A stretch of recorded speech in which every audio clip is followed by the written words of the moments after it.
Из этого видео вы узнаете, кто такой Ким Ки-дук, о чем его картины «Весна, лето, осень, зима и снова весна», а также вы услышите ответ на главную загадку этого фильма. Мы расскажем о том, кем на самом деле была женщина, скрывающая в фильме свое лицо. Смотрите до конца.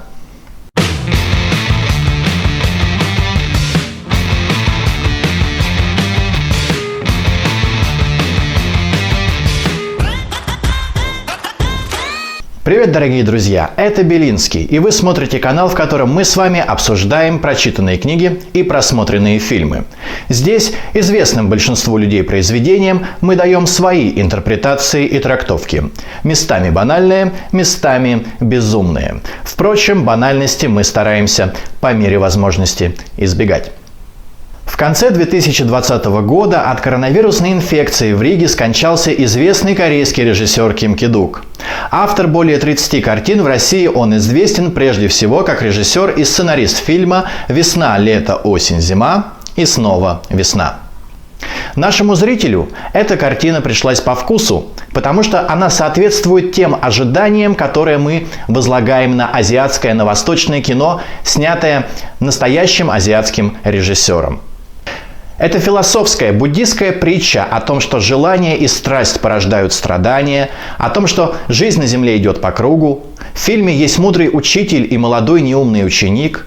Сенсей дает своему пасынку простые задания, наполненные тайным смыслом и силой.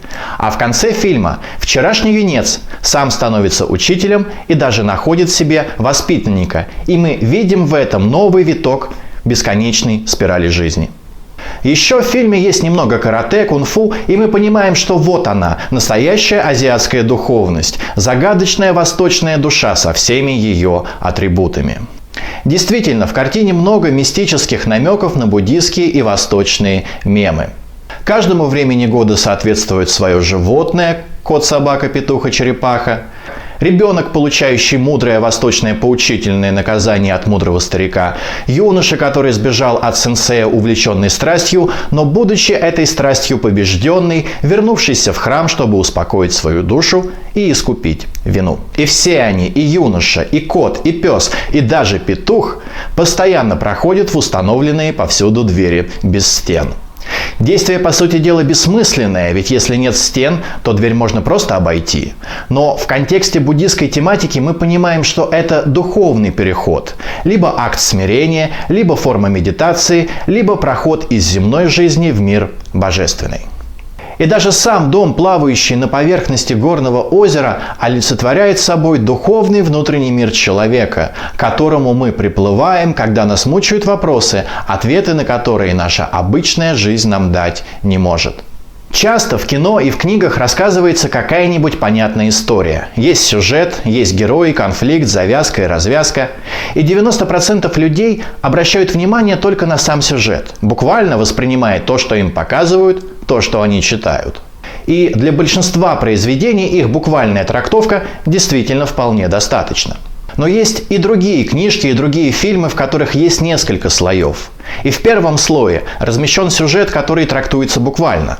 Но существуют и другие метафорические слои, до которых зритель должен додуматься сам и интерпретировать их в меру своей испорченности. Возможно, вы помните фильм под названием «Форма воды». Он получил Оскара как лучшая картина 2017 года. По сюжету уборщица лаборатории, в которую привезли выловленного в реках Амазонки гуманоида-амфибию, влюбляется в это существо и помогает ему бежать.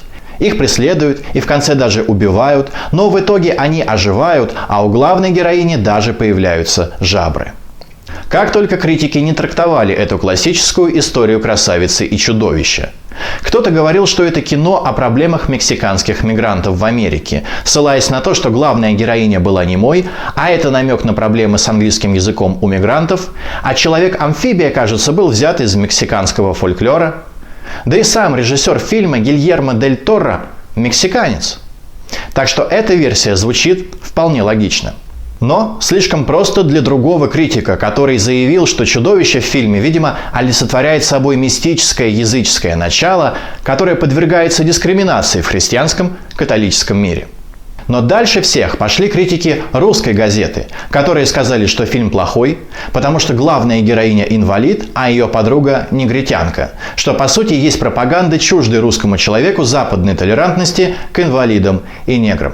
Что тоже вполне логично и даже справедливо, ведь если мы с вами посмотрим наши русские фильмы, то в них мы сможем увидеть толерантность разве только что к алкоголю. Видите, сколько смыслов можно найти в наивной сказке? А что же тогда Ким Ки-дук? Ведь у него такая глубокомысленная картина, и в ней, казалось бы, столько мудрости можно найти. И все ищут. Все думают о том, что значит то или иное животное, тот или иной иероглиф, то или иное слово. Но если отбросить всякую метафизику, то единственный смысл, который после просмотра картины останется, заключается в том, что мир есть такой, какой он есть. В нем есть добро и зло, и они перемешаны как инь и янь. И все в мире циклично. Сначала весна, потом лето, потом осень, потом зима и снова весна. Но чтобы понять это, не нужно смотреть двухчасовой фильм. Достаточно просто прочитать его название, это ведь все очевидно. Что же это за мудрость такая, если она лежит на поверхности, пусть даже это поверхность красивого горного озера? Режиссер как дуракам нам рассказал банальные вещи. Неужели в фильме нет ничего, над чем можно было бы подумать? Неужели в нем нет никакой загадки? Хорошая новость заключается в том, что загадка есть. Решительно все люди, посмотревшие кино, задаются вопросом о женщине, которая принесла в дом на озере ребенка.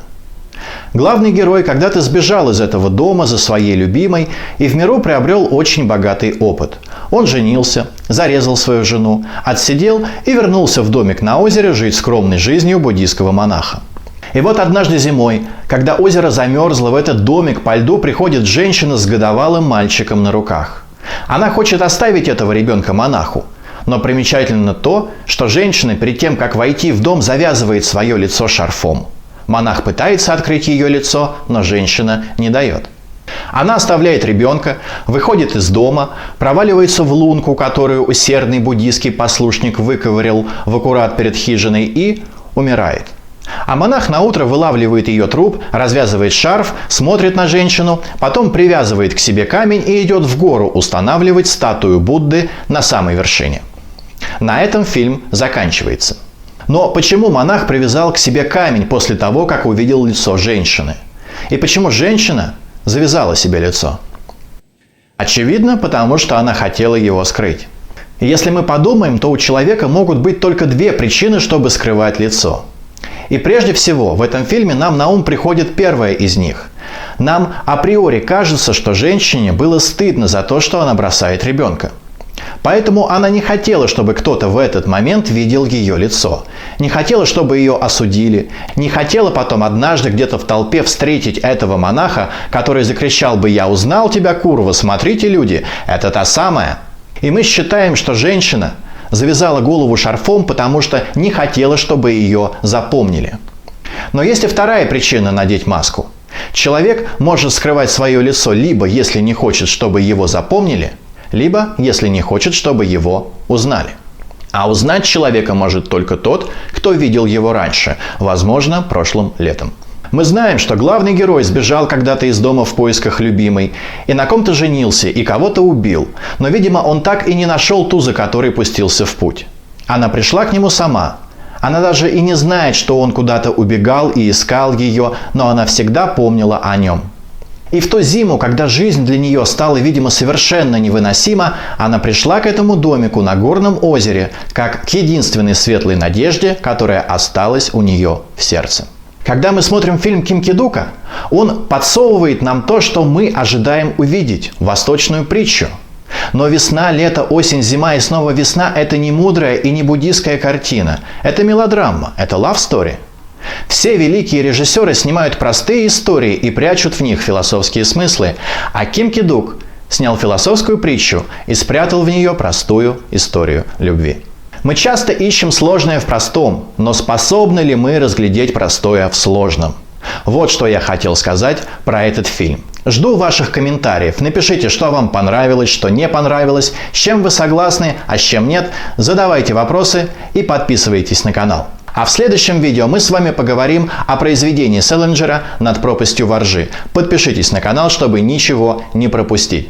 А если у вас есть свой любимый автор или произведение, и вы хотите услышать его интерпретацию, то смело пишите в комментариях.